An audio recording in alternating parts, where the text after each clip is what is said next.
आरक्षण खाल्लं आमचं, महाराज पुढे गेले आणि आम्ही मात्र मागच राहिलो. डॉक्टर बाबासाहेब आंबेडकरांनी 59 जातींना समान आरक्षण दिलं.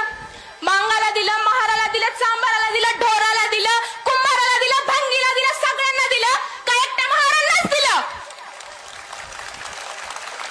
सगळ्यांना अधिकार समान होते, हक्क समान होते, कायदा समान होता. इतकंच काय तर संधी समान होत्या.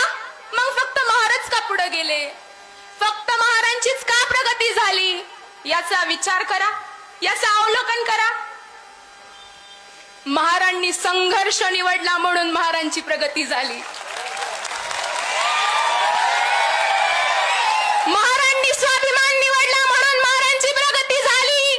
महारांनी संविधान निवडला म्हणून महारांची प्रगती झाली. महारांनी अंधश्रद्धा सोडली म्हणून महारांची प्रगती झाली. महारांनी शिक्षणाची कास धरली म्हणून महारांची प्रगती झाली. महारांनी पुस्तकं निवडली म्हणून महारांची प्रगती झाली. चैत्यभूमी आणि दीक्षाभूमीला एकाच दिवशी करोडो करोडो रुपयांची पुस्तकं विकत घेणारी ही जात आहे.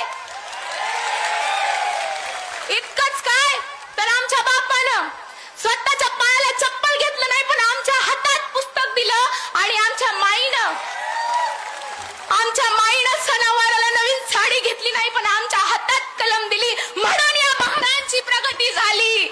म्हणून महारांची प्रगती झाली. तुम्ही करा ना बरोबरी आमची, करा उलटे कामाला. शिक्षणानं बरोबरी करा. उपवर्गीकरणानं बरोबरी होत नसते मित्रा, शिक्षणानं बरोबरी कर. उपवर्गीकरणाने बरोबरी होत नसते मित्रा, शिक्षणानं बरोबरी कर. अण्णा भाऊ लहूजी मोठेच मित्रा, बाप मात्र आंबेडकरच मान्य कर. वेळेचा अभाव आहे त्यामुळे मी थोडक्यात बोलन. आज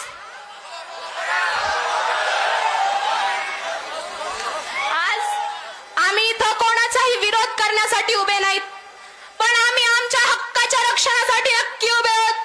आमचा विरोध कोणत्याही समाजाविरुद्ध नाही, आमचा संघर्ष कोणत्याही समाजाविरुद्ध नाही, पण आमचा संघर्ष आहे धोरणाविरुद्ध, अन्यायाविरुद्ध आणि आमच्या भविष्याचा खेळ करणाऱ्या प्रत्येक निर्णयाविरुद्ध. आज आम्ही इथं कोणाचाही हक्क हिरावून घेण्यासाठी उभे नाहीत, पण आमचा आवाज दाबला जाऊ नये म्हणून नक्की उभे आहोत.